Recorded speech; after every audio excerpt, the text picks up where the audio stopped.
মণিমন্দিরে আসলাম। বাহ, এই যে আপনারা দেখতে পাচ্ছেন হাতের ডান দিকে গরুগুলো, এগুলো কিন্তু অ্যাকচুয়ালি আমাদের এই দিকের যেরকম গরুগুলো হয় এর থেকে অনেক বড় বড়, দেখতে খুব ভালো লাগে। এখানে এত সব গরু পালন করা হয়, গোমাতা সেবা দেওয়া হয়। এটা দেখুন গরুর শিংগুলো কত বড় বড়, খুব সুন্দর জায়গাটা। কাশী বিশ্বনাথ মন্দিরে সবাই হয়তো বাবা ভোলেনাথের ভালো করে পুজো দিতে পারেন না, মানে এত ভিড় হয়, কিন্তু সেই তুলনায় এখানে যদি আসেন একদম প্রাণ ভরে পুজো দেওয়া যায়। মন্দিরটাও খুব সুন্দর, প্রচুর শিবলিঙ্গ এখানে। বাইরে এখানে নন্দী মহারাজ বসে আছেন, খুব সুন্দর।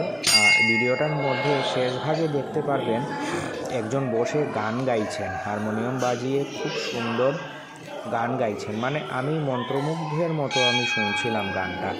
আমি দুঃখিত যে গানটা আমি পুরোটা ভিডিও করতে পারিনি, মানে আমি যে ক্যামেরা নিয়ে বসে যে আমি রেকর্ডিং করবো সেই 108 শিবলিঙ্গ কোন অবস্থায় ছিল, আমি তো মনে হচ্ছিল কেসে পাচ্ছিল, এত সুন্দর গাইছিলেন উনি। নাকি সবসময় এখানে বসে গান করেন।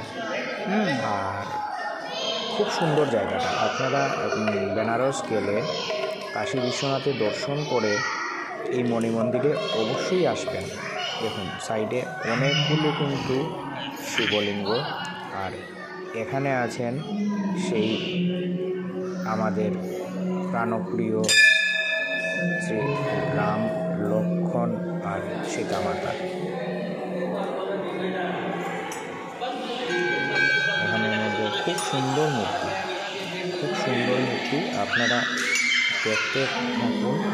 আর একটু পরেই দেখবেন ওই আমি গানের অল্প একটু ভিডিও আমি দিয়েছি, খুব সুন্দর গান। মানে ওই দেখুন একদম এটা দেওয়া আছে। চলো ঠিক আছে, গান শুনুন আপনারা। জয় শ্রীরাম।